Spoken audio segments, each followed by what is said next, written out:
আজকের এই আলোচনা শুধুমাত্র একজন ব্যক্তি নিয়ে এবং তার যে আত্মপরিচয় বললে ভুল হবে, তার যে মূল পরিচয়, যে পরিচয়টা আসলে অনেকে খোঁজার চেষ্টা করছে, যে এই পরিচয় খুঁজতে গিয়ে অনেকে অনেক বিশাল এক আবিষ্কার করে ফেলেছে, আমেরিকা আবিষ্কারের থেকেও বড় আবিষ্কার, যে তিনি শিবিরের সাথে সংশ্লিষ্ট Manzur Al Matin, talk show host, news presenter.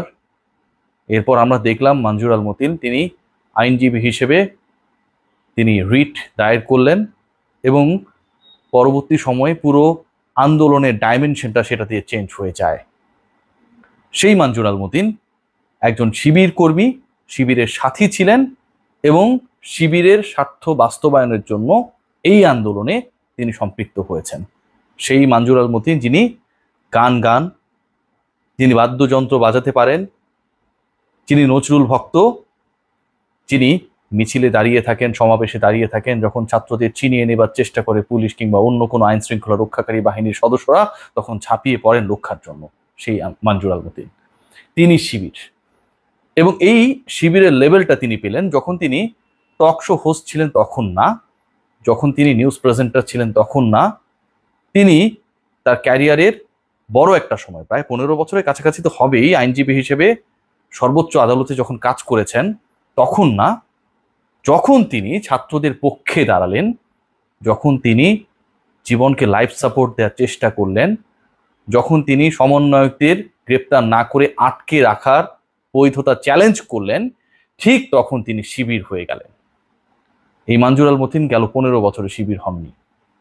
যখন তিনি ওই পার্টিকুলার রিটের মাধ্যমে আদালতের কাছে প্রতিকার চাইলেন, নিরস্ত্র আন্দোলনকারীদের উপর গুলি বর্ষণ না, এই অধিকার কারো নেই, কারো জীবন নেবার অধিকার রাষ্ট্র কাউকে দেয় নাই। তিনি যখন প্রতিকার চাইলেন, সমন্বয়কদের যদি গ্রেপ্তার করা হয় সেটা একরকম, যদি না করা হয় তাদের রাষ্ট্রীয় আইনে সাংবিধানিকভাবে আটকে রাখার অধিকারটা কারো নেই, যখন এই প্রতিকার চাইলেন তিনি শিবির হয়ে গেলেন। খুব ইন্টারেস্টিং, খেয়াল করে দেখবেন তাকে এই ট্যাগটা লাগানোর ক্ষেত্রে আমি একটু ব্যাখ্যা করছি আমার জায়গা থেকে, cause I am from university of Dhaka. আমি আমার এই পরিচয়গুলো নিয়ে খুব বেশি আলোচনা করি না, আমাকে নিয়ে অনেকেই কন্টেন্ট করেন, তারা সেই জায়গায় অনেক ভুলভাল তথ্য দেন, কিছু তথ্য ঠিক থাকে। আমি ঢাকা বিশ্ববিদ্যালয়ের ছাত্র এবং মনজুর আল মতিন আমরা খুব কাছাকাছি সময়ের ছাত্র, খুব কাছাকাছি সময় আমরা একই বিশ্ববিদ্যালয়ে পড়াশোনা করেছি। ঢাকা বিশ্ববিদ্যালয়ের আমি জহুরুল হক হলের স্টুডেন্ট।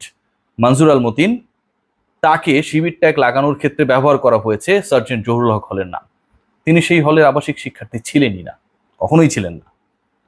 সার্জেন্ট জহুরুল হক হলের হয়ে আমি টানা 2বার জাতীয় বিতর্ক প্রতিযোগিতায়, বাংলাদেশ টেলিভিশনে যেটা হয় বিশ্ববিদ্যালয় পর্যায়ে, দলনেতা হয়ে শ্রেষ্ঠ বক্তা এবং চ্যাম্পিয়নশিপ অর্জন করেছি। বাংলাদেশের রেকর্ডটা কারো নাই, আমার আছে।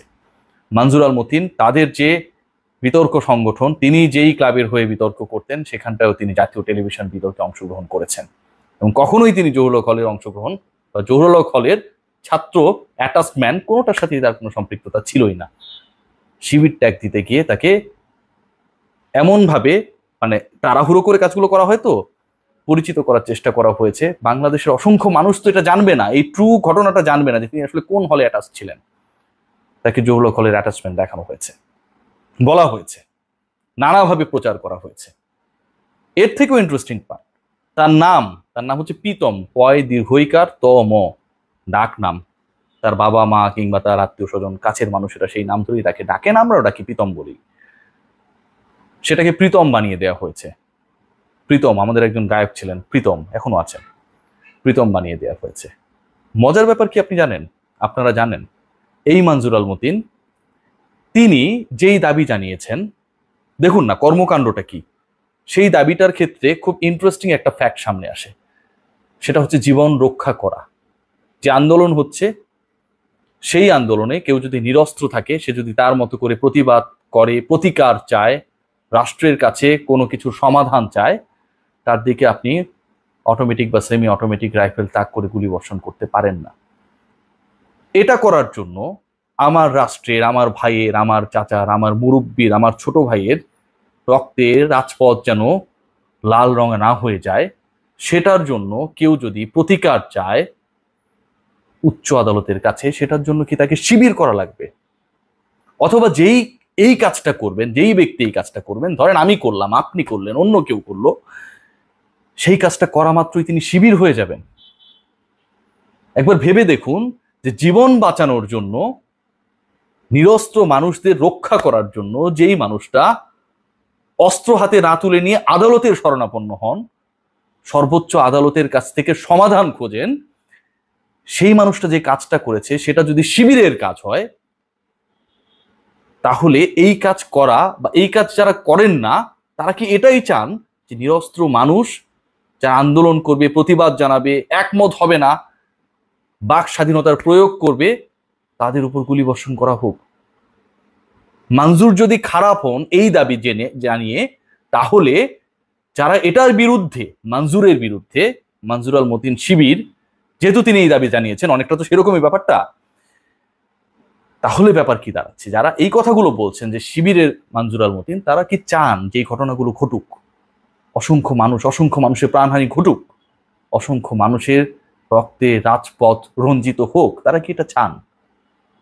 যদি মঞ্জুর আল মতিন শিবির হন, আমার আরো বিনীত প্রশ্ন, তার মতো করেই তো একই দাবি জানাচ্ছেন, হত্যার বিচার যে রাস্তায় রাজপথে স্লোগান দিচ্ছেন আমার প্রিয় ঢাকা বিশ্ববিদ্যালয়ের শিক্ষকেরা, শিক্ষার্থীরা, আমাদের পাবলিক বিশ্ববিদ্যালয়, প্রাইভেট ইউনিভার্সিটির টিচার্স এবং স্টুডেন্টসরা, আমাদের সুশীলেরা, আমাদের সংস্কৃতি বিকাশের সাথে যারা জড়িত রয়েছে, সাংস্কৃতিক কর্মীরা।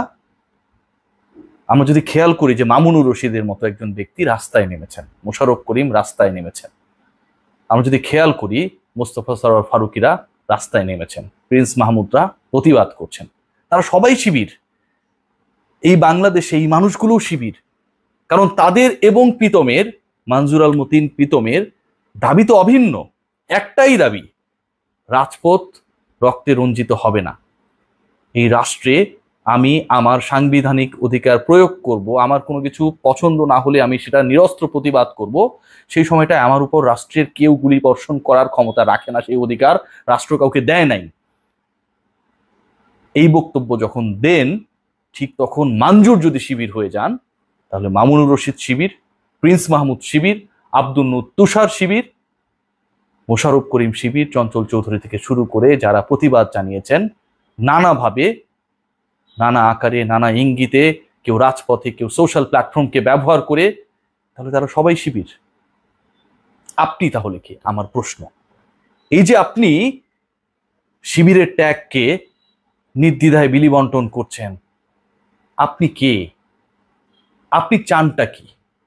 আপনি যদি নিমিষের মধ্যে কাউকে শিবির বানিয়ে দিতে পারেন, জীবন রক্ষা করবার বক্তব্য দেওয়ার জন্য, আইনি লড়াইয়ে যাবার জন্য, প্রতিবাদ করার জন্য, প্রতিবাদী গান গাবার জন্য, আপনি তাহলে কে? আপনার লক্ষ্যটা কি? আপনার উদ্দেশ্যটা কি? আপনি কেন সেই রিটটা করলেন না? আপনি কেন ছাত্রদের পক্ষে দাঁড়িয়ে কোর্টে গেলেন না, বললেন না নিরস্ত্র ছাত্র, নিরস্ত্র জনতার উপর কোনো ধরনের গুলিবর্ষণ কেউ করতে পারে না, এটার প্রতিকার চাই? সেই কাজটা আপনি কেন করলেন না? আপনারা যাকে শিবির বানিয়ে দিচ্ছেন, আপনারা কে? আজকে একটা ভিডিও দেখছিলাম, পূর্ব দিগন্তে সূর্য উঠেছে, রক্ত লাল, রক্ত লাল, রক্ত লাল। সবাই শিবির না?